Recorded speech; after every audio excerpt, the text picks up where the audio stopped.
Marcus Aurelius once said that the best revenge is to not be like your enemy. But here's what nobody tells you: your enemy already knows exactly who you are. Your friends? They're still guessing. Your enemies have no reason to lie to you about your flaws. Abraham Lincoln kept his political rivals inside his cabinet. Edwin Stanton called him a long-armed ape before becoming his Secretary of War. Lincoln didn't flinch. He said he needed men who would tell him what he was missing, not what he wanted to hear. Stanton later wept at Lincoln's deathbed and called him the greatest ruler of men the world has ever seen. The enemy became the mirror. Friends operate on social capital. They need you to like them back, so they soften feedback, omit the uncomfortable truths, and protect the relationship. An enemy has no such contract. They have every incentive to see you clearly and call it exactly as it is. That clarity, however uncomfortable, is raw data. And raw data is worth more than polished flattery. Criticism from enemies reveals the gaps your ego is designed to hide. Nietzsche was publicly torn apart by the academic establishment of his time. They said he was reckless, unscholarly, too poetic for philosophy. He didn't reject all of it. He absorbed the specific objections and sharpened his arguments.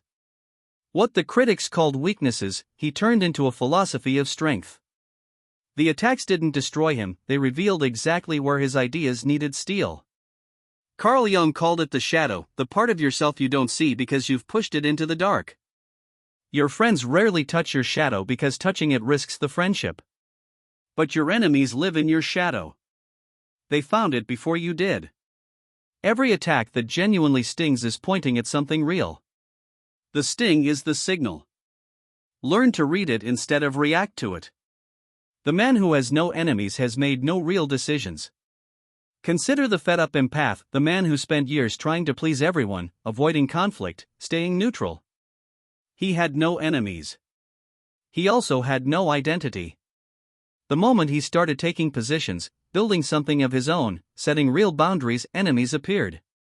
And those enemies defined the shape of what he was building better than any supportive friend could. You cannot know the outline of a sculpture until someone pushes against it. Seneca wrote that hardship reveals character in a way comfort never can. Your enemies are friction. Friction reveals the texture of what you are. A man without opposition is a man without edges, and a man without edges has nothing to offer the world. The presence of enemies is not a sign of failure. It's a sign you've become specific enough to matter. Studying your enemy's perception of you is a tactical intelligence operation. Machiavelli didn't just write about power, he survived inside it. Exiled, tortured, stripped of everything, he watched his enemies from the outside. What he noticed was this: the men who destroyed him believed he was dangerous. Not incompetent. Dangerous. He took that seriously. He wrote The Prince not as a surrender but as an act of using his enemy's perception of him as a map. He understood himself through their fear of him.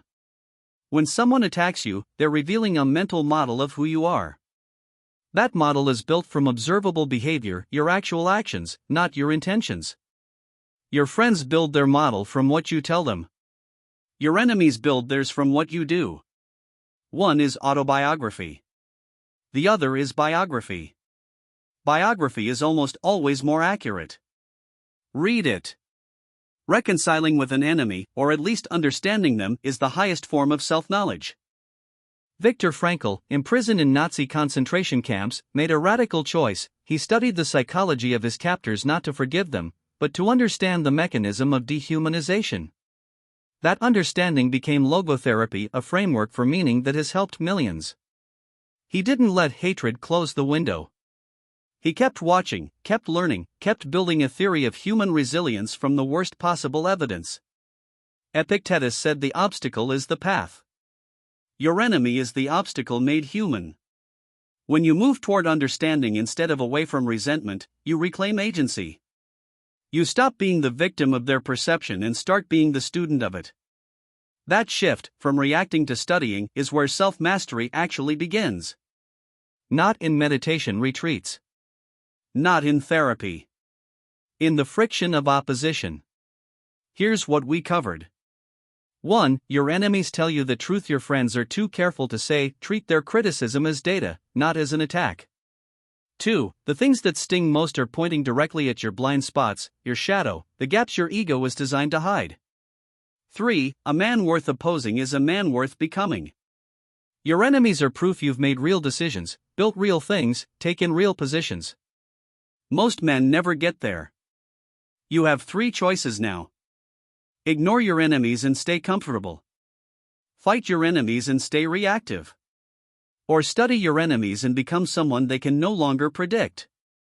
Only one of those moves the needle. If this hit different than what you usually hear, if you're tired of content that tells you to stay positive and surround yourself with good vibes, subscribe. We drop one of these every Tuesday and Friday. No fluff. No performance. Just the kind of thinking that actually changes how you move through the world.